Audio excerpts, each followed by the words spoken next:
后来继续来看高雄的三民区一栋大楼10楼的套房，伫半暝4点外，因为住户咧煮食的时阵无小心引发着火灾，当困到路面的居民，互这个警铃声来惊精神。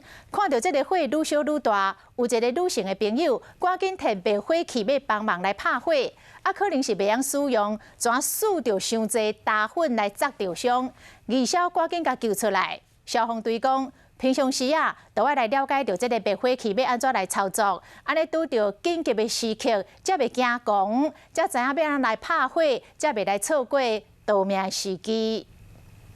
火对10楼一直冲出来，还有乒乒乓乓的声音。本来已经困落眠的居民，去有警铃声插进行紧走。睡到一半起来，看到那个大家一起在打火，然后我就赶快拿一支灭火器上去一起灭火。火势愈来愈大，有热心的民众摕灭火器，就冲入去房间内底拍火，但是无小心去有打火砸到。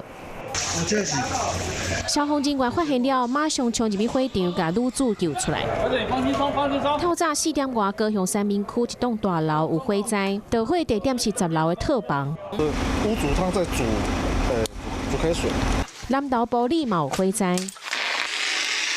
家厝内底烟一直冲出来，拄好出门巡逻的派出所所长个员警接到消息了，赶到现场，惊火势愈来愈大，赶紧叫附近的民众装水拍火。那水桶。大家斗相共做伙把火势控制掉，无人受伤。厝主讲，如果员警若无第一时间拍火，可能连边的厝嘛会烧起来。刚好屋外又有水龙头，我们再以那个水桶装满水，然后再进去扑。等到火势控制以后，消防队到达现场。